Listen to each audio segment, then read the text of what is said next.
하나님 말씀 전하겠습니다. 사랑하는 성도 여러분, 우리 인생은 얼마나 험한 곳인지 모릅니다. 인생 곳곳에 거인 골리앗이 기다리고 있는 끊임없는 우리 인생은 산모퉁이 돌아가기 같습니다. 한 고비를 넘기면은 이제 평탄한 길 나오겠지 하고 기대하면서 모퉁이를 돌아가는데 그곳에는 어김없이 또 다른 거인 골리앗이 버티고 서 있는 거죠. 질병의 골리앗을 이제 겨우 이겨냈더니 관계의 골리앗이 나타나고 경제적인 위기를 넘겼더니 자녀 문제가 불쑥 튀어나오고 그러지 않습니까? 우리는 이렇게 이토록 지루하게 반복되는 그 고통에서 이 바다에서 살아가는데 이 고통 앞에서 우리는 질문을 던집니다. 주님, 왜 이 고난이 이토록 집요합니까? 왜 우리 삶의 전쟁은 이렇게 끝이 없는 겁니까? 이렇게 질문하죠. 성도 여러분, 이 문제를 해결하기 위하여 우리가 반드시 알아야 되는 진실이 하나 있습니다. 우리가 반드시 알아야 되는 이 진실은 뭐냐면 우리 앞에 지금 우뚝 서 있는 이 거대한 골리앗, 여러분이 대면하고 있는 골리앗은 사실은 거대한 골리앗이 아니라 이름 모를 작은 잡초들이 얽히고 설켜서 만들어지는 커다란 무더기라는 사실입니다. 우리가 대수롭게 앉지 않게 방치했던 작은 것들, 작은 죄의 습관, 사소한 타협, 이런 것들이 우리 영혼의 밭을 잠식해서 어느새 우리가 감당할 수 없는 거인의 현상이 되는 거예요. 우리는 오늘 이 처절한 반복의 굴레를 끊어낼 그 해답을 하나님 말씀 안에서 찾으려고 합니다. 사실 여러분이 이제 다윗과 골리앗의 전투를 잘 알고 계시는데 사실 다윗이 골리앗과 치른 이 웅장한 전쟁터에 서게 된 이유는 거창한 소명 때문이 아니었던 걸 여러분 잘 아실 겁니다. 다윗은 그저 아버지 명령을 따라서 형들에게 가서 안부를 묻고 도시락을 배달해라, 이렇게 도시락 배달하러 온 평범한 심부름꾼에 지나지 않았던 거죠. 17장 17절을 읽으면 이새가 그의 아들 다윗에게 이르되 지금 내 형들을 위하여 이 볶은 곡식 한 에바와 이 떡 10덩어리를 가지고 진영으로 속히 가서 내 형들에게 주고, 이렇게 되어 있습니다. 베들레헴에서 엘라 골짜기까지 갔는데 거기가 약 25km 정도 됩니다. 이 다윗은 그때 이제 청소년 정도 됐었는데 이 소년의 걸음으로 꼬박 하루를 걸어가야 되는 그 고된 길이었습니다. 그런데 다윗은 묵묵히 그 순종의 걸음을 내디뎠죠. 하나님의 거대한 섭리가 거기 담겨 있는 것도 알지 못했습니다. 그것도 알지 못한 채 그냥 묵묵히 아버지 심부름을 떠난 거죠. 그런데 그 길 끝에서 하나님은 이 소년 다윗에게 예상치 못한 그 역사의 무대를 펼쳐서 보여주신 겁니다. 이 지극히 사소해 보이는 이 일상, 우리가 살아가는 데 있어서 이 지극히 사소해 보이는 어떤 것들, 이 일상의 성실함이 하나님의 주권과 맞물렸을 때에는 그것은 거인을 쓰러뜨리는 위대한 반전의 서막이 되는 겁니다.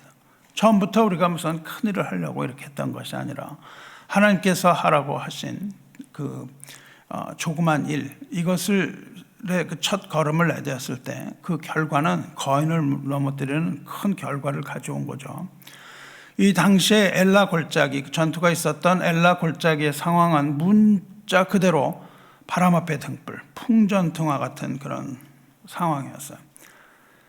산 위에서 이렇게 내려다 보니까 블레셋 군대는 구름대처럼 그냥 몰려와서 이스라엘을 압박하고 있었습니다. 그리고 그 가운데는 신장이 6규빗 한 뼘 되는 거구의 골리앗이 버티고 서 있는 거죠. 키가 3m 정도니까 얼마나 큰 거예요. 어마어마한 거인이 아주 그 3m의 키가 육박하는 이 압도적인 괴물이 옷을 입고 있는데 옷 무게가 60kg입니다. 60kg 되는 무거운 갑옷을 입고 거기에 우뚝 서서 고함을 지르고 있는 거죠.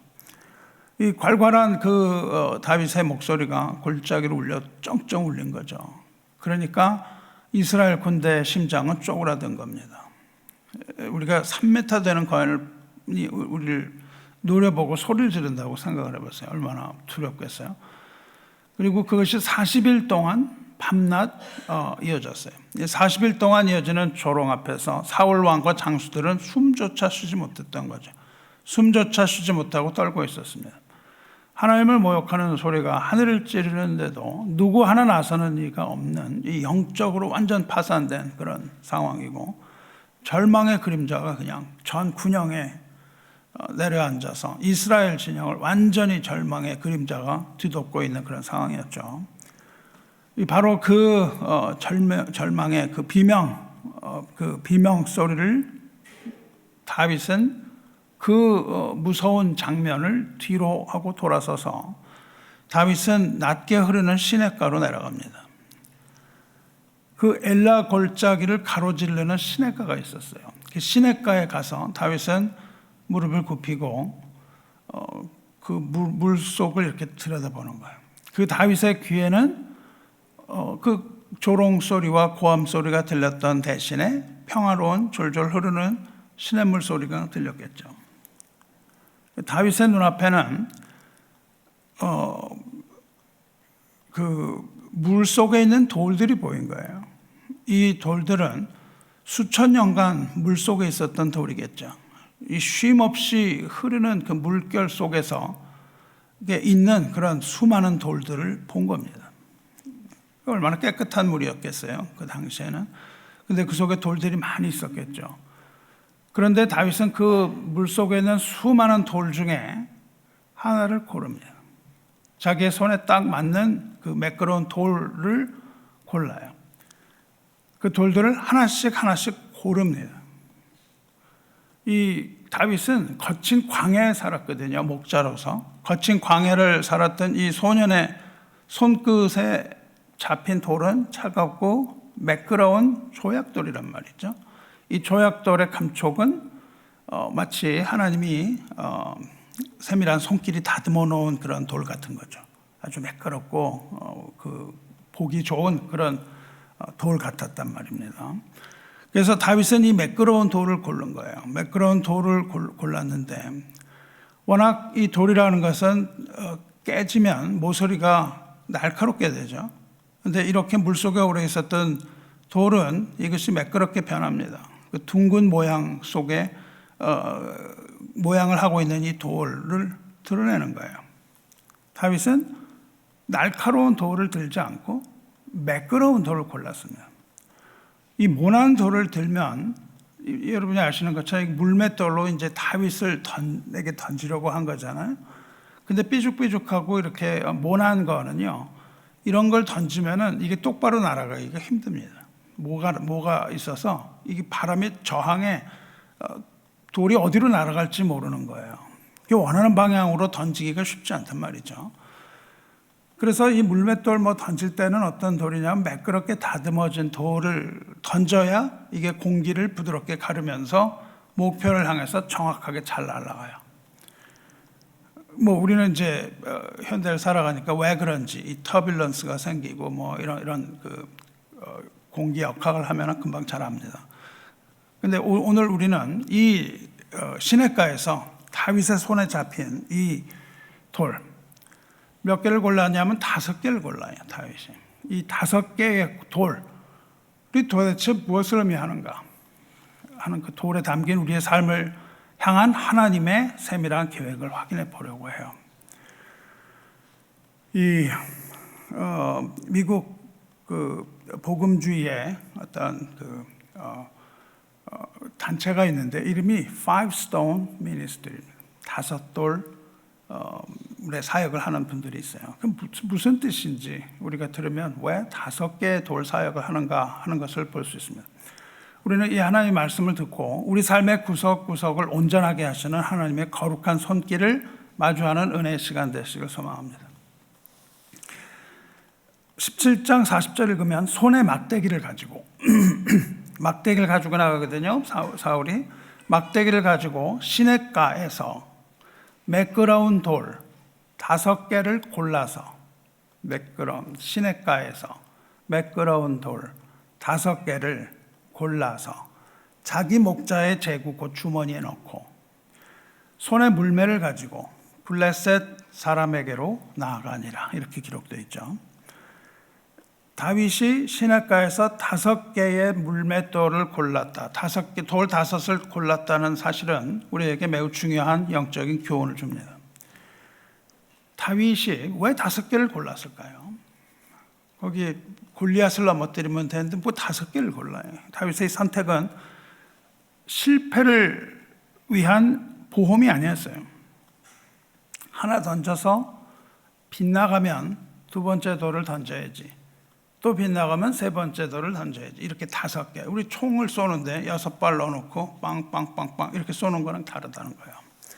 다윗은 이미 사자와 곰을 제압했던 경험이 있어요. 이 앞부분을 읽어보시면 그 경험이 나옵니다. 그래서 다윗은 사자와 곰을 제압할 때 하나님의 도우심을 확신했어요.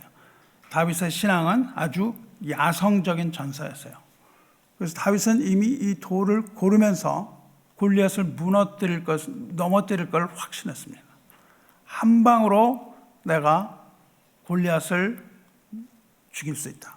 이걸 알았단 말이에요.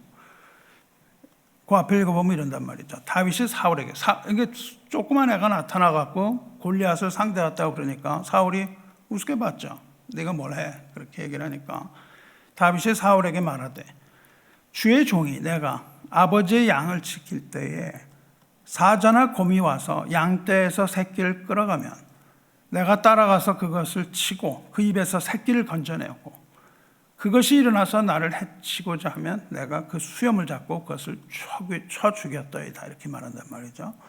그러니까 사자나 곰을 자기가 가서 대적했을 때에 하나님의 도우심으로 사자나 곰도 내가 이길 수 있었는데 내가 저 골리앗 정도를 못 이기겠습니까? 이렇게 얘기하잖아요. 다윗은 아주 야성적인 신앙을 가지고 있었단 말이죠. 다윗의 야성은 골리앗을 만났을 때 적당히 타협하는 신앙도 아니었고 도망치는 신앙이 아니었습니다. 곰을 만났을 때, 사자를 만났을 때 끝까지 죽여 그래서 이 맹수의 수염을 붙잡고 뽑고 제압했던 아주 야성적인 전사였단 말이죠. 다윗의 물맷돌, 이거는 하나님의 양들을 지켜냈던, 그 전에 가지고 있었던 물맷돌은 양들을 지켜냈던 하나님 심판의 도구였다 이거예요. 그래서 이것이 하나님이 주신 물맷돌이다. 한 방으로 내가 잡는다. 이걸 알았어요. 그래서 다윗은 골리앗 역시 내가 단 한 방 물맷돌로 쓰러뜨릴 것이다 라고 확신했단 말이죠. 그런데 다윗이 5개를 고르는 거예요. 5개를. 2개도 아니고 3개도 아니고 10개도 아니고 5개 돌을 고릅니다. 왜 그럴까요? 왜냐하면 당시의 블레셋 진영에 골리앗만 있었던 것이 아니라 라파의 후손이라고 하던 거인, 가문 4명이 더 있었기 때문입니다.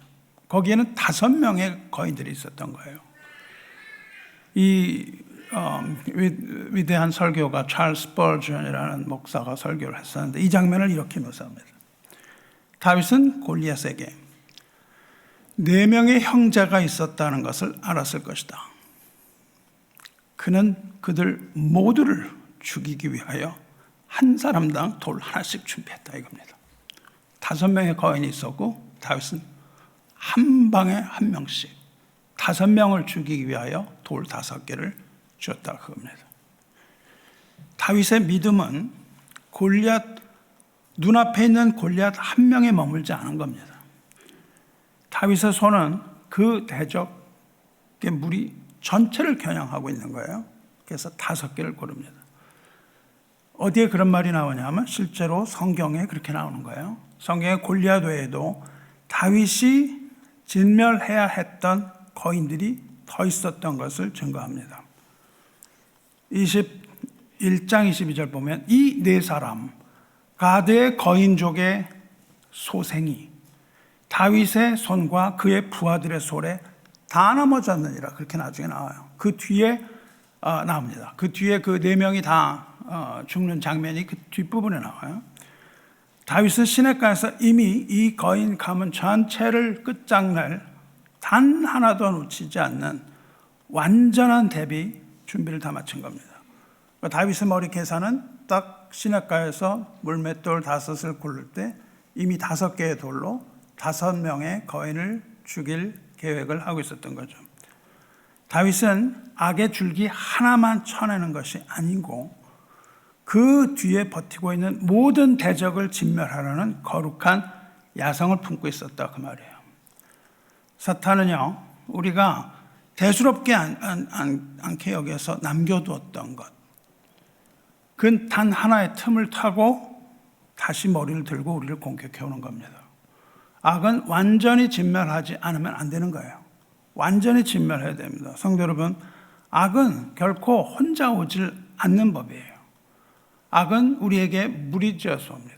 하나로 오는 것이 아닙니다. 그러나 하나님께서는 그 대적의 근본 뿌리까지 뽑아버리는 완전한 승리를 준비하고 계시는 거예요. 그래서 오늘 그것이 로마서 16장 20절에 그렇게 말씀하십니다. 평강의 하나님께서 속히 사탄을 너희 발 아래에 상하게 하시리라. 우리 주 예수의 은혜가 너희에게 있을지어다. 이렇게 하나님께서 우리에게 사탄의 모든 계획을 우리 발 아래 완전히 넘어뜨리게 하실 것인데, 그것을 오늘 다윗을 통하여 보여주고 계시는 거예요. 다윗은 사울 왕이 주었던 그 무겁고 화려한 갑옷을 단호하게 벗어 던졌습니다. 그 대신 그는 시냇가로 내려가는 거예요. 시냇가로 내려가서 돌 5개를 고릅니다. 그 전에 그러면 다윗은 왜 이렇게 매끄러운 돌을 골랐냐 말이죠. 물리학적으로 보면 이것이 공기를 잘 타고 날아가는 건데, 매끄럽다는 단어를 성경에서는 유독 강조를 하고 있습니다. 그 매끄러운 돌이라는 건 뭐예요? 이 매끄러운 돌이야말로 거친 물살 앞에서 모서리가 깎이고 다듬어진 돌입니다. 오랜 기간 동안 모서리가 깎이고 다듬어진 돌이에요. 이 다듬어진 돌, 이 매끈하다는 게 뭘 뜻하냐면 하나님의 신실하신 연단을 뜻해요. 오랜 기간 동안 연단을 된 겁니다. 욥기에서 말씀하시죠. 그러나 내가 가는 길을 그가 아시나니 그가 나를 단련한 후에는 내가 순금같이 나오리라 말씀한단 말이죠.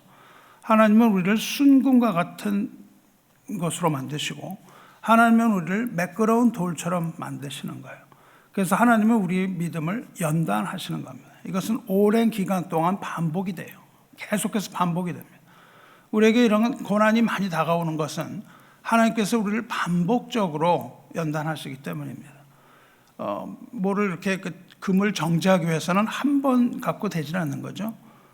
그 뜨거운 도가니에 한 번 들어갔다가 나오고 또 들어가고 나오고, 이거를 끊임없이 반복할 때에 그것은 순금으로 다루어지는 거예요. 이 돌도 마찬가지입니다. 수천 년을 이렇게 흐르는 물 속에서 깎이고 또 깎이는 거예요. 우리 인생은요, 깨지고 또 깨져야 되는 겁니다. 하나님 앞에서 우리 인생은 깨뜨려지는 인생인 것이죠. 야곱이 얼마나 많은 세월 동안에 깨졌습니까? 하나님은 우리를 깨뜨리시는 거예요. 부족하면 더 깨뜨리시는 겁니다. 계속해서 우리를 깨뜨리시는 거예요. 이렇게 하나님은 고난이라는 이 물살 속으로 우리를 밀어넣으신 거예요. 돌이 매끄러워졌다는 것은 그 오랜 기간 동안 차가운 물 속에 깎이고 또 깎여서 날카로운 목소리가 사라졌다는 겁니다. 우리가 가지고 있는 날카로운 이 모서리들이 사라져야 되는 거예요. 성도의 믿음도 이와 같은 거죠. 하나님은 우리 삶의 풍파를 통해서 우리의 교만과 튀어나온 것과 고집의 모서리, 이런 것들을 깎아내시는 거죠. 다윗이 시냇가에서 고른 이 매끄러운 이 돌, 이 오랜 기간에 걸쳐서 물살이라는 그 연타, 계속 갈아대는 그거에 두들겨 맞으면서 이 뾰족한 모서리를 잃어버리고 본질만 남은 이 인고의 세월의 흔적이에요. 야곱의 삶이 그런 거거든요. 험한 세월 내가 살아왔나이다, 이렇게 하거든요. 이 돌이 얼마나 험한 세월을 살아온 거예요. 물속에서 계속해서 조금씩 연단된 성도는 어떤 모습이어야 됩니까? 매끈한 돌 같은 모습이어야 되는 것이죠. 연단되는 성도에게서 풍기는 이 온유함과 인격의 이런 모양, 이런 것들이 그 매끄러운 돌과 같아야 되는 거죠. 욥처럼 그 고난의 풀무지를 여러 번 당한 그런 견뎌낸 자, 이것을 견뎌낸 자만이 가질 수 있는 것이 성도의 모습이라는 겁니다. 하나님 자녀의 모습은 이런 매끄러운 돌처럼 돼야 되는 거예요. 그런데 이 돌을 누가 매끄럽게 만들었냐는 겁니다. 우리가 주목할 사실은 이 돌을 매끄럽게 한 주체가 다윗이 아니라는 거예요. 다윗이 그것을 매끄럽게 한 게 아니고 다윗은 그저 이미 다듬어진 돌을 시냇가에서 골랐을 따름입니다. 우리를 다듬는 것은 무엇인가요? 우리가 어떤 걸 해야 되겠다는 우리의 의지가 아닌 것이죠. 우리를 다듬는 것은 우리의 의지가 아니라 하나님께 우리가 의탁한 삶, 우리의 삶 가운데 흐르는 이 물결, 그것을 우리는 뭐라고 그러냐면 우리를 다듬어 가시는 하나님의 터치, 하나님의 은혜의 시간이라고 부르는 거예요. 그러니까 우리에게 주어지는 이 고난은 우리를 다듬어 가시는 하나님의 은혜의 시간이라는 사실을 잊지 말아야 됩니다. 그러니까 이런 고난이 올 때 우리는 그것을 불평하고 원망하고 이렇게 하는 것이 아니라 하나님의 손길이 나를 또 다듬으시는구나 라는 것을 우리가 깨달을 때는 이 고난이 더 이상 고난이 아니라 우리를 다듬어 가시는 하나님의 모습, 우리를 아름답게 매끄럽게 반짝반짝 빛나는 돌로 다듬어 가시는 하나님의 은혜라는 사실을 우리 잊지 말아야 되는 겁니다. 이 연단의 시간이 너무 긴 거예요. 이 뾰족한 돌을 둥그렇게 만들려니까 얼마나 오랜 시간을. 하나님은 우리를 갑자기 망치로 막 쳐서 이렇게 만드지 않고 이것을 계속 우리에게 주시는 거예요. 그러니까 물살이 차갑게 느껴집니다. 하나님이 차갑게 느껴져요. 이 차가운 것처럼 느껴지기도 하고 그래서 우리는 절망할 때도 있습니다.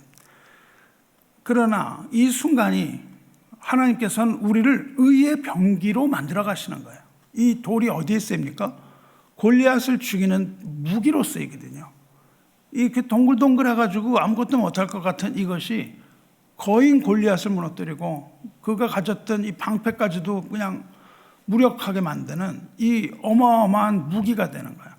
그러니까 우리가 이런 차가운 고난의 시간, 우리 인고의 세월이 이것이 뭐냐면 하나님께서 우리를 가장 정교하고 확실한 무기로 만들어 가시는 그것으로 훈련시켜 가시는 우리 주님의 아주 세밀하고도 정확한 그 작업 시간이라는 것을 우리는 잊지 말아야 됩니다. 이 하나님의 연단이라는 것은 곧 무엇을 말해요? 하나님의 연단은 내 안에서 저항하는 것들, 내 안에 있는 완고함, 고집, 이런 거, 목이 곧은 것, 이런 것들이 사라져가는 과정이에요. 우리를 깎아가시는 겁니다. 하나님은 우리를 그렇게 깎아가시는데 우리에게 원하는 것들이 뭐냐면 우리의 자아라는 거죠. 내가 가지고 있는 어떤 고집인 거죠. 이 뾰족한 모서리를 하나님은 다 깎아내시는 거예요. 그래서 이 고난의 물살을 통해서 하나님의 뜻에 합당한 돌, 쓰기에 합당한 돌, 매끄러운 돌로 우리를 다듬어 가시는 거예요.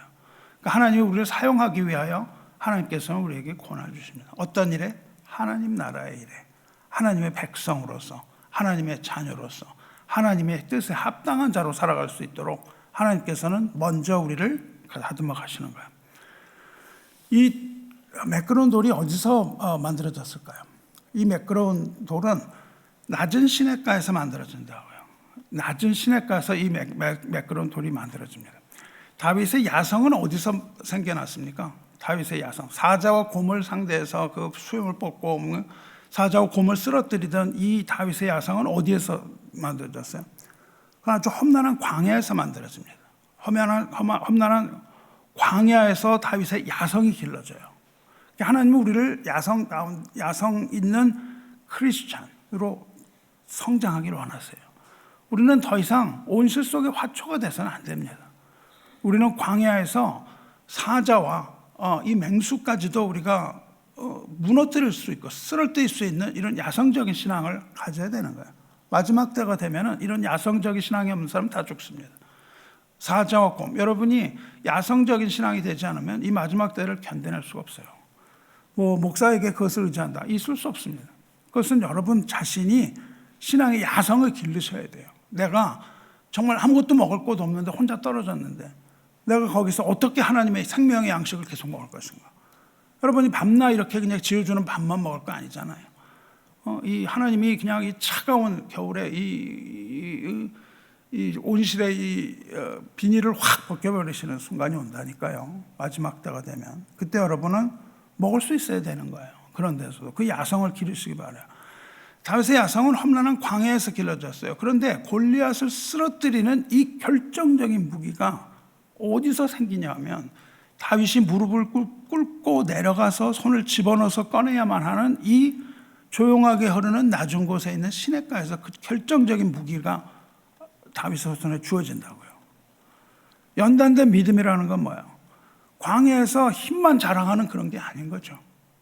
연단의 힘이라는 거는, 이 연단이라는 거는 가장 낮은 곳으로 내려가는 겁니다.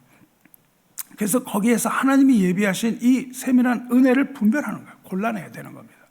그래서 고르는 분별할 수 있는 아주 겸손한 영적인 능력을 말해요. 여러분이 그것을 분별하고 골라낼 수가 있어야 되는 거예요. 뭐를 내가 해야 될 것인가를. 사랑하는 성도 여러분, 여러분 삶에 지금 고난이 있습니까? 아픔이 있습니까? 내 뜻이 그냥 막 꺾이고 말이죠. 뭐 하려고 그러는데 되지도 않고 말이에요. 내 자존심이 막 그냥 상할 정도로 그냥 세상이 나를 몰아치고 말이죠. 이런 아픔이 있습니까? 그거는 여러분을 파괴할 수 있는 그런 파도가 아니에요. 그거는, 그 고난은 하나님이 우리를 그 목표에 정확하게 명중시킬 수 있도록 역전의 명품으로, 명품 병기로 만들어 가시는 하나님의 손길이라는 겁니다. 그게 우리가 하나님의 자녀가 가지는 고난은 그런 거예요. 멸망하는 게 아닙니다.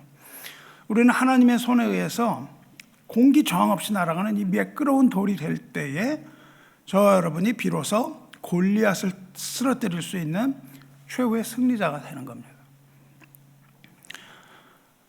다윗이 시냇가에서 뭘 했냐 하면 그 돌을 골랐어요. 돌을 골랐습니다. 이 다섯을 골랐는데, 다섯을 골랐다는 것은 수많은 돌 중에서 가장 합당한 것을 가려냈다는 거예요. 그리고 부적합한 것들을 던져버린 것을 뜻합니다. 선택을 한 거예요.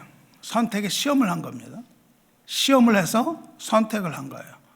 잡아보고 아니면 버리고 맞으면 취한 겁니다. 이것을 내가 골리앗을 쓰러뜨릴 무기로 쓸 수 있는가 시험해보고 버린 거예요. 다윗은 그냥 손에 잡히는 대로 5개를 집어든 게 아니죠. 골랐단 말이죠. 자신에 맞는지, 이게 물매에 얹었을 때 바람의 저항을 이겨낼 것인가 아닌가 딱 계산을 하는 거죠. 다윗은 경험으로서 계산한 겁니다. 이게 다윗의 골리앗의 이마를 그냥 뚫을 수 있는 그런 강한 돌인가 아닌가, 크기가 얼마인가, 이런 거 하나하나 만져보면서 다 살펴서 골랐단 말이죠. 영적으로 볼 때 이런 게 뭘 의미합니까? 여러분이 살아가는 하루하루 삶 가운데 일상에 선택을 해야 된단 말이죠. 많은 일을 선택을 하셔야 돼요. 이렇게 할 것인가 저렇게 할 것인가. 그러면 여러분이 그걸 어떻게 해야 됩니까? 시험해 봐야 된단 말이죠. 시험을 해봐야 돼요. 교회에서 일꾼을 뽑을 때도 마찬가지죠. 성경에서 뭐라 그래요? 시험해 보고 뽑으라고 되어 있습니다. 아무나 뽑으면 안 되는 것이고, 시험을 해서 이 사람이 그 직분을 감당할 수 있는가 시험해 보고 정하라고 말씀을 했어요. 그래서 다윗은 그 중에서도 단 하나를 갈아내는 거죠. 그렇게 5을 골라냅니다. 이것이 바로 성도의 영적인 분별력이에요. 마지막 때가 될수록 분별력이 없어진다고 되어 있습니다. 영적인 분별력을 길러야 돼요. 우리가 시험해야 됩니다. 이것은 우리의 신앙의 성장을 말해요. 단단한 음식은 장성한 자의 것이니 그들은 지각을 사용함으로 연단을 받아 선악을 분별하는 자들이니라, 그렇게 말씀하신단 말이죠. 어떻게 해요? 연단을 받아서 선과 악을 분별하는 자들이에요. 누가? 성장한 자들. 우리가 영적인 훈련을 받으셔야 된다고요. 영적인 훈련을 받아서 성장을 해야 돼요. 하나님 말씀을 계속 먹고 하나님 말씀을 받아 먹음으로써 여러분이 영적인 음식물을 받아 먹어요. 그게 하나님 말씀입니다. 하나님 말씀을 받음으로 단단한 음식을 먹을 수가 있어야 돼요. 밤낮 어린애 같은 신앙만 가지고 있으면 안 된다 그 말입니다. 밤낮 와갖고 거기에 있는 나를 위한 뭐 이런 구절만 뽑아가지고 말이죠. 연초에 무슨 뭐 이 말씀을 뽑아가지고 나한테 좋은 것만 그냥 가져가는 이런 신앙 가지면 안 되고, 연단을 받아서 분별할 수 있는 그런 신앙으로 성장하시길 원합니다. 다윗이 수천 개 수많은 돌 중에 물매에 꼭 맞는 돌을 골라냈던 것처럼 저 여러분도 이 일상에서 거룩한 통찰력을 가져야 되고요. 그래서 모양을 받아야 되는 거예요. 악의 모양이 무엇인가를 알아야 되는 거예요. 척 보면 알아야 되는 겁니다. 이것을 보고 생각을 하고 이렇게 하면 안 돼요. 여러분 공부할 때도요, 시험 문제를 딱 보고 이거 생각하면 안 됩니다. 시험 성적 잘 받으려면 어떻게 해야 돼요? 척 보면 알아야 되는 거예요. 이게 딱 보면 1번, 3번 이게 나와야 되는 거죠. 그걸 하기 위해서는 어떻게 해야 됩니까? 수많은 문제를 풀어봐야 되는 거예요. 시험 중에 제일 쉬운 시험이 SAT 이런 거예요. 패턴이 있는 겁니다. 이게 다 무슨 패턴이 있어갖고 쭉쭉쭉 보고 이거 1번 이렇게 나와야 되는 거예요. 그러니까 여러분들이 일상에서 어떤 문제를 딱 봤을 때 척 보면 알아야 되는 거예요. 이건 영적인 감각이 있어야 되는 겁니다. 이거를 그때 가가지고 뭘 계산 이렇게 하면 안 되는 거죠. 다윗이 그 계산했겠어요? 척 보면 안 거죠. 딱 잡아보고 이게 맞는 돌이구나. 그래서 5개를 고른 겁니다. 그러니까는 우리 사탄은 말이죠. 이런 우리가 분별을 하게 하는 거예요. 뭐 우리가 생각할 때 이 정도는 뭐 괜찮겠지. 이렇게 분별 못하면 안 되는 겁니다. 이 정도는 괜찮겠지. 뭐 남들 다 하는 건데 이런 식으로 분별을 못하면 안 되는 거예요. 이렇게 사탄은 알곡과 가라지를 씹뿌려 놓는 거예요. 그럼 우리는 이게 잡초인지 잔디인지 모르는 겁니다. 그래서 잔디를 계속 뽑아대고 있는 거죠. 이렇게 되면 안 되는 것이죠. 우리는 어느 게 잡초고 어느 게 잔디인지를 알아야 잔디밭을 가꿀 수가 있는 거 아니에요. 그래서 사탄은 이런 걸 확 집어던집니다. 그래서 오늘 데살로니가 전서에서 뭐라고 되어 있습니까? 악은 어떤 모양이라도 버리라. 모양을 보면 척 안다는 거예요. 악이라는 거는 모양이 굉장히 많거든요. 악이라는 게. 성경은 단순히 악을 버리라 이렇게만 말하는 게 아니라 악은 어떤 모양이라도 버리라 이렇게 하니까 우리가 모양이 뭔지를 알아야 되는 거잖아요. 악의 모양이 뭔지를 알아야 되는 겁니다. 여기서 모양에 해당하는 헬라어가 에이도스라는 단어인데 이거는 보이는 그 모습을 말하는 거예요. 겉모습 보면 알아야 된다는 겁니다.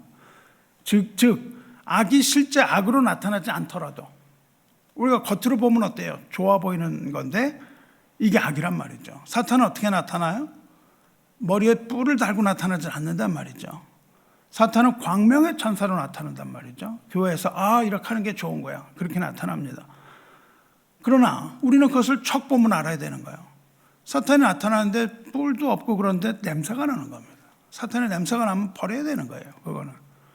그러니까 우리는 오감으로 이거를 꿰뚫어야 되는 거예요. 사탄이 아주 아름다운 모습으로 탁 나타나는데 우리가 그림자를 보니까 거기에 꼬리가 있는 거예요. 이걸 봐야 되는 거죠. 이렇게 그림자만 봐도 알아야 되는 거예요. 그거가 나타나면 어떤 모양이라도 버리라. 이렇게 되는 겁니다.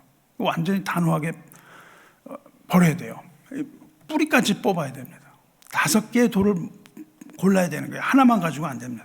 여러분 1986년에 미국의 우주항공에서 챌린저호가 발사한 지 73초 1분 조금 지나서 공중에서 폭발했잖아요. 전 세계에 충격을 줬는데 그거 기억하시죠? 왜 그렇게 됐죠? 챌린저를 만드는데 수만 개 부품이 들어간단 말이죠. 그 중에 오링이라는 게 있어요. 오링이라는 건 동그랗게 생겨서 오링이라고 부릅니다.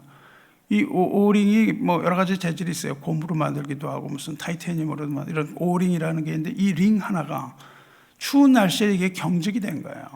그래서 역할을 못했습니다. 링 하나가 역할을 못했어요. 그 링 하나가 전체를 폭발시켜 버렸다고요. 이렇게 사소해 보이는 부품 하나 결함이 결국 그 거대한 우주선을 완전히 폭발시키고 화염에 휩싸이게 되고 7명 승무원의 귀한 생명을 앗아가는 이런 어마어마한 참사가 벌어졌단 말이죠. 오링 하나 때문입니다. 영적인 세계가 어때요? 영적인 세계도 그거라는 거죠.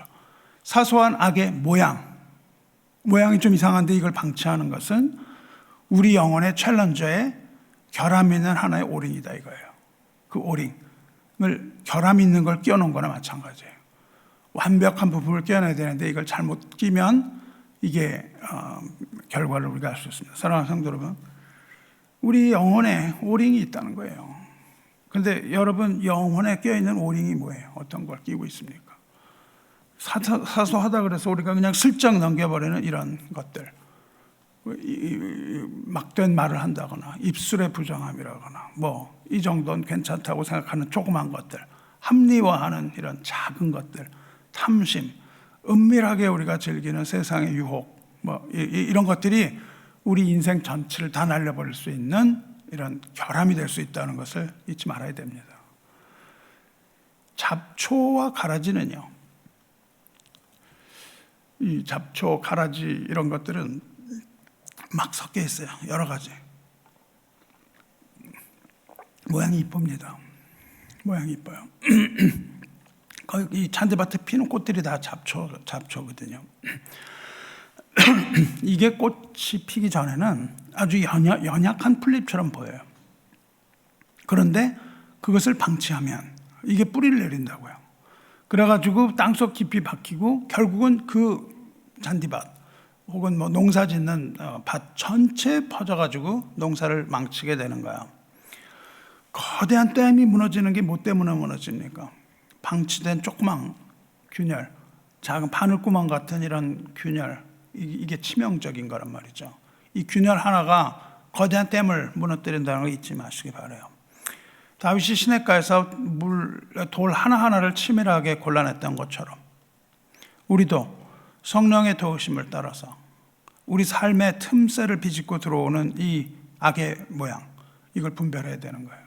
우리 삶 가운데 끊임없이 들어옵니다. 이거를 분별해서 뿌리까지 뽑아야 되는 거예요. 뿌리째 뽑아야 되는 겁니다. 너희는 열매 없는 어둠의 일에 참여하지 말고 도리어 책망하라. 바울 사도는 단순히 어둠을 피하는 소극적인 태도를 넘어서라고 말해요. 적극적으로 이거를 책망하라. 그렇게 되어 있습니다. 책망해서 그 악의 실체를 드러나게 해라 이거예요. 악의 실체를 드러내지 않거든요. 이 귀신 들린 자가 자기 실체를 안 드러내거든요. 그 궁극적으로는 자기 실체를 드러나게 해야 되는 거예요. 너의 이름이 무엇이냐 물어봐야 되는 겁니다. 그러면 이름을 대는 것이죠. 그래서 우리가 거룩한 백성이면은 우리에게 주어진 사명은요, 어둠 속에 숨겨진 어둠의 황제의 이 죄의 실체를 폭로하는 겁니다. 세상에 있는 죄의 실체를 우리가 폭로해야 되는 거예요. 그리고 그것이 나 자신과 우리 형제 자매의 영혼에 발을 붙이지 못하도록 단호하게 그 뿌리를 제거하는 사명이 있는 겁니다. 댐에 생긴 이 작은 균열 하나를 발견했어요, 지나가다. 근데 그걸 보고도 이거 별거 아니겠지? 이렇게 지나간다고요, 사람들이. 그렇게 지나가서 방치하는 것이 바로 그 어둠의 세력에 참여하는 거예요. 그래서 그냥 내 일 아니고 지나가면은 그 어둠의 세력에 참여하는 것과 같습니다. 우리가 이 입을 열어서 이것을 고발하지 않고 침묵을 하면, 악을 보고 입을 다물면 범인하고 같은 공범이 된다는 겁니다. 공범이 되는 거예요. 다윗이 돌을 골라서 자기 목자의 주머니에 넣고 부적합한 돌은 다 버렸던 것처럼 우리도 우리 공동체와 내 가운데 있는 삶에 나타나는 이 어두움을 우리가 폭로를 해야 되는 겁니다. 그리고 거룩한 것만 골라내야 되는 거예요. 이렇게 우리의 영적인 사명은 뭐냐면 잡초 뿌리 뽑기예요. 잡초를 뽑기입니다. 우리가 나가서 잡초를 뽑아야 되는 것이죠.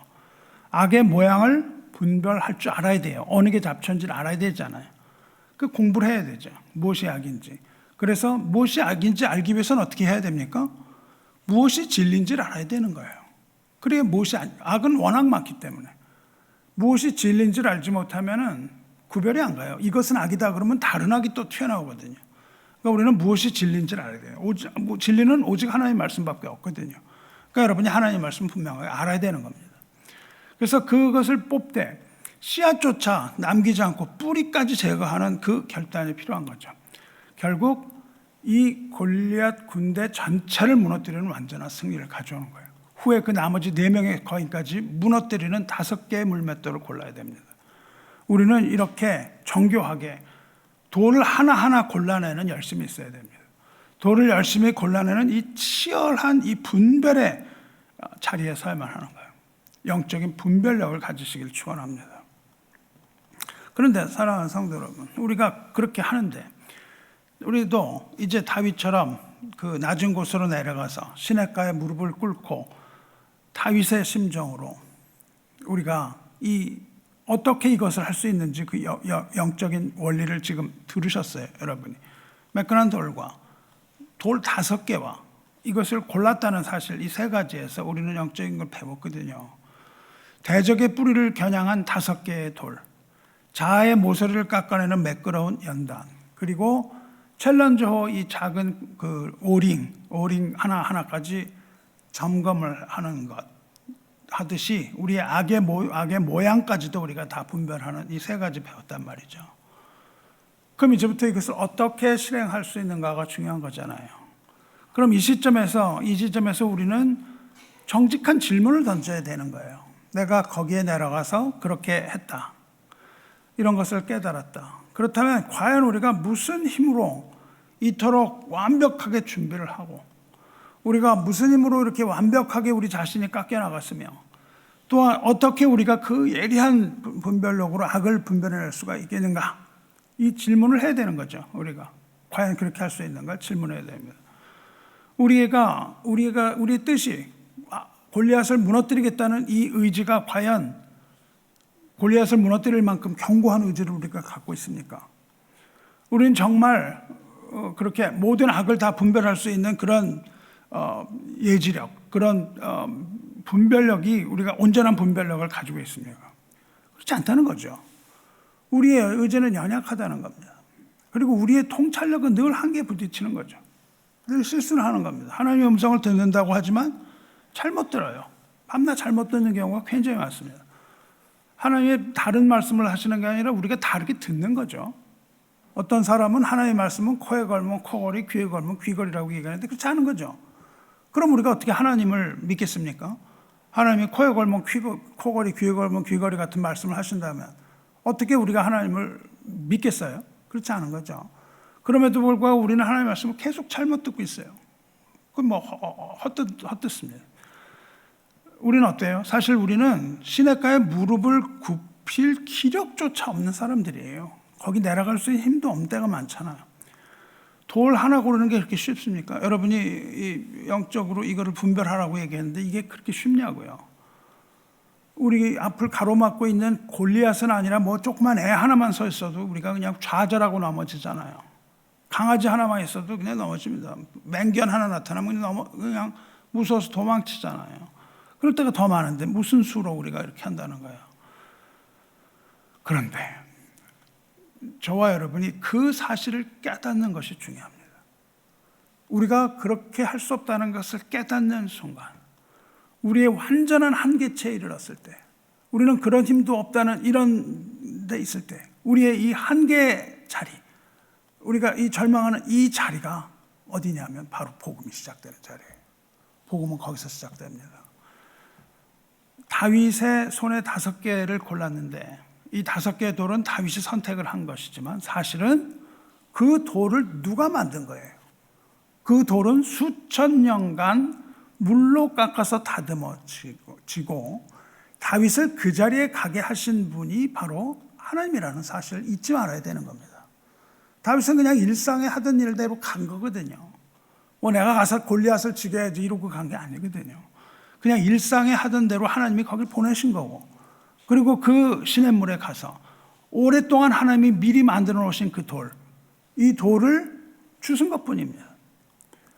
오늘 데살로니가 전서 5장 23절 24절은 우리의 이 막막한 한계 너머에서 일하시는 하나님의 압도적인 그 은혜를 선포하고 있는 겁니다. 평강의 하나님이 친히, 그렇게 말씀하세요.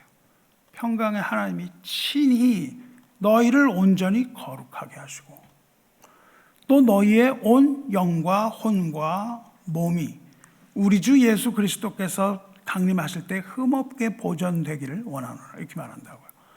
너희를 부르시는 이는 미쁘시니 그가 또한 이루시리라. 이게 오늘 읽은 데살로니가 전서잖아요. 바울은 우리 스스로 다듬으라고 얘기하는 게 아닙니다. 물맷돌을 내가 다듬는 게 아니죠. 오히려 평강의 하나님이 친히 너희를 온전히 거룩하게 하시고 이렇게 말합니다. 여기서 친히 아우토스라는 이 친이라는 말은 하나님께서 그냥 제3자가 돼서 팔짱 끼고 너 돌 다듬어라 이렇게 관망하신 분이 아니라는 사실이죠. 하나님이 친히 역사하시는 겁니다. 우리가 이 거룩한 전쟁의 한복판에 있는데 하나님이 그냥 다윗에게 뭘 다 맡겨놓으셨겠어요? 아니라는 겁니다. 하나님이 친히 일하신다는 겁니다. 하나님이 친히 직접 개입을 하셔서 하나님이 그냥 팔을 걷어붙이고 말이죠. 이 영적 전쟁의 한복판에 하나님이 직접 뛰어드셨다 이런 거예요. 그 전쟁은 하나님이 하신다는 겁니다. 온전히 너희를 온전이라고 하는 이 단어, 이게 홀로텔레이스라는 이 단어는 온전이라는 건 끝까지라는 거예요. 끝까지 완벽하게 하나도 빠지지 않고 온전하게 이런 의미거든요. 즉 우리가 이 시냇가에서 다윗처럼 연약한 손을 내밀 때 하나님께서는 그 전능하신 오른손으로 우리 손을 붙잡아서 일으키신다는 겁니다. 그래서 우리의 영과 혼과 몸을 흠없고 완전하게 빚어가신다는 그런 이런 언약적인 약속이에요. 다윗이 시냇가에서 돌을 골라냈는데 그 곤란한 행위는 뭐 우연히 그냥 막 랜덤으로 고른 게 아니라는 거죠. 그가 손을 뻗어서 돌을 쥐기 이미 수천 년 전에 하나님께서는 그 엘라 골짜기에 시냇물을 흐르게 하신 거죠. 그걸 하시고 그 물결로 거기 있던 모든 돌들의 날카로운 모서리를 다 깎아서 준비해 두신 겁니다. 이걸 우리가 알아야 되는 거죠. 골랐다라는 것은 나의 노력이 아니라는 거예요. 나의 노력이 아니라 하나님께서 이미 예비해 놓으셨다는 거예요. 그 하나님을 우리는 여호와 이레라고 부릅니다. 하나님께서 이미 그 돌들을 거기에 예비해 놓으셨기 때문에 다윗은 그 돌을 사용할 수가 있었던 것뿐입니다.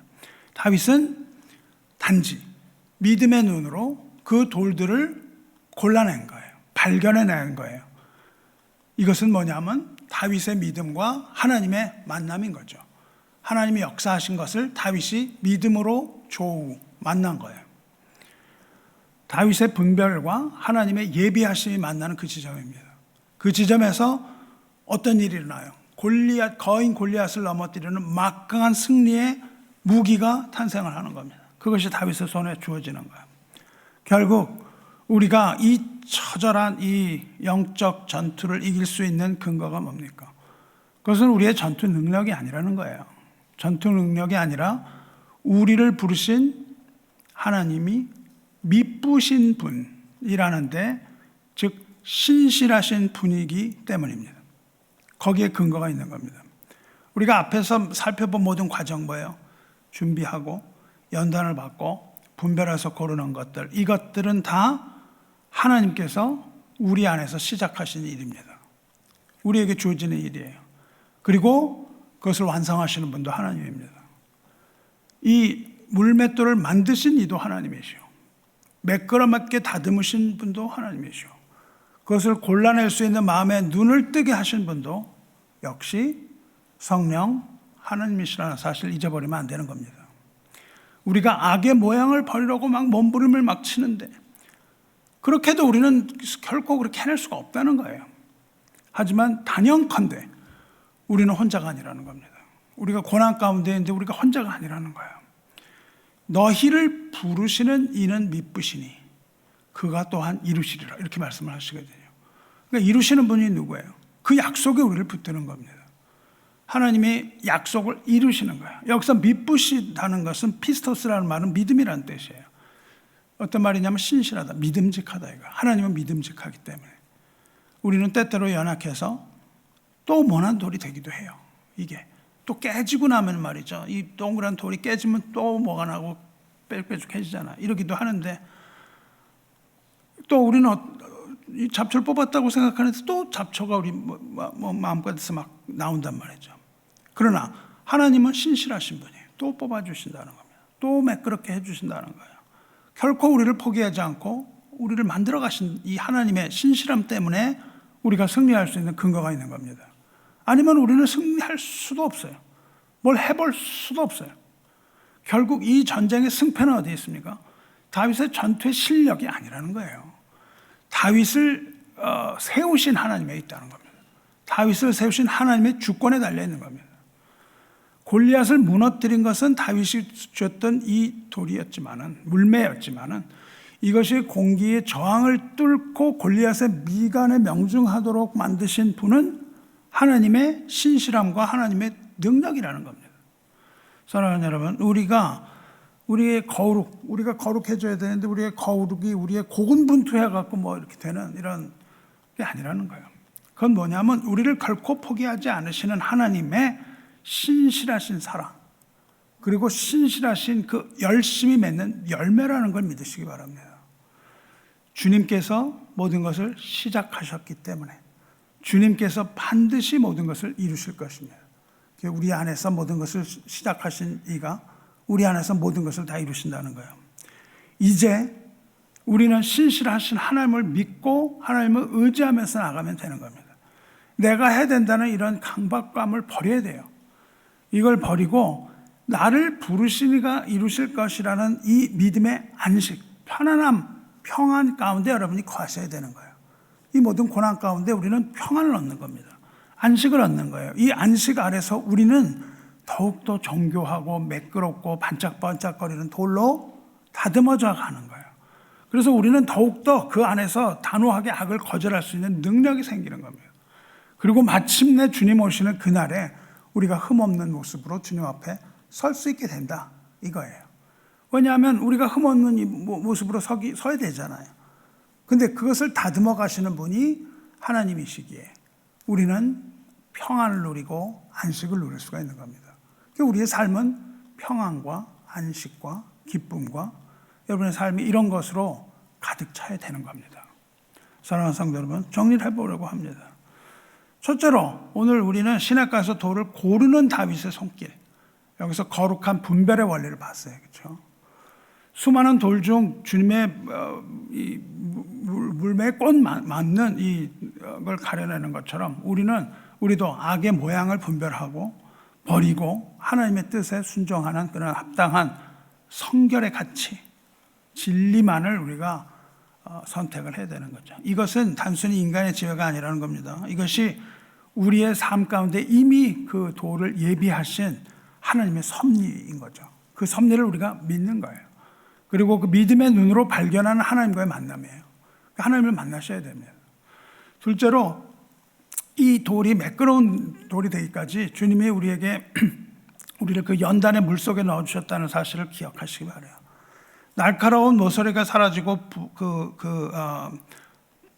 동그랗게 부드럽게 깎인 돌만이 공기의 저항을 뚫고 가서 골리앗의 이마에 적중하는 겁니다. 그런 것처럼 고난을 통해서 우리의 교만이 꺾이고 혈기가 꺾이고 고집이 꺾이고 자기를 부인하게 되는 그런 성도만이 하나님의 손에 꼭 맞는 의의 병기, 승리의 병기가 되는 거예요. 우리를 하나님께 의의 무기로 드리라, 그렇게 얘기하지 않습니까? 이렇게 반짝반짝 빛나는 이 매끄러움은 우리가 스스로 닦아낸 우리의 업적이 아니고 우리를 온전케 하시려고 친히 일하시는 하나님의 신실한 연단의 결과예요. 우리가 온유한 자가 됐다면 우리는 하나님께 감사하는 겁니다. 내가 온유한 자가 아니라는 것이죠. 마지막으로 다윗이 준비했던 5개 돌은 골리앗 뒤에 버티고 서 있는 죄의 모든 뿌리까지 진멸하려는 완전한 준비를 의미하는 겁니다. 하나님은 눈앞에 있는 우리의 어떤 위기, 이거 하나만을 해결하는 걸 원치 않으세요. 우린 눈앞에 있는 하나를 해결하면은 할렐루야잖아요. 하나님의 방법은 그거 아니라니까요. 그 뒤에 있는 모든 것까지 하나님은 세고 계시는 거예요. 앞에 있는 그 하나가 문제가 아닙니다. 우리의 그런 노력이 아니라 우리를 부르신 하나님의 미쁘심, 하나님의 신실하심으로 우리의 영과 혼과 몸을 온전히 보존하기 위해서 그러시는 겁니다. 우리는 그저 그거 하나만 하면은 몸은 보존되겠죠. 근데 영이 망가지잖아요. 혼이 망가지잖아요. 그렇게 되지 않는 겁니다. 그래서 하나님은 그것을 그렇게 응답하시지 않은 거예요. 하나님은 우리의 기도를 응답하시지만 그렇게 응답하시지 않을 수 있다는 거예요. 이 모든 것을 시작하시고 다듬으시고 마침내 이루시는 분이 미쁘신 하나님이에요. 신실하신 하나님입니다. 그렇기 때문에 우리는 조금의 흔들림이 없어야 된다는 겁니다. 우리는 조금의 흔들림 없이 주님의 길, 그 좁은 길을 걸어갈 수가 있어요, 없어요? 있다는 겁니다. 우리의 어떠함이 아니라 주님을 따라가기 때문에 그 험한 길을 우리가 걸어갈 수 있다는 거예요. 사랑하는 성도 여러분, 이제 우리는 이 거룩한 진리를 가슴에 품고 나가셔야 돼요.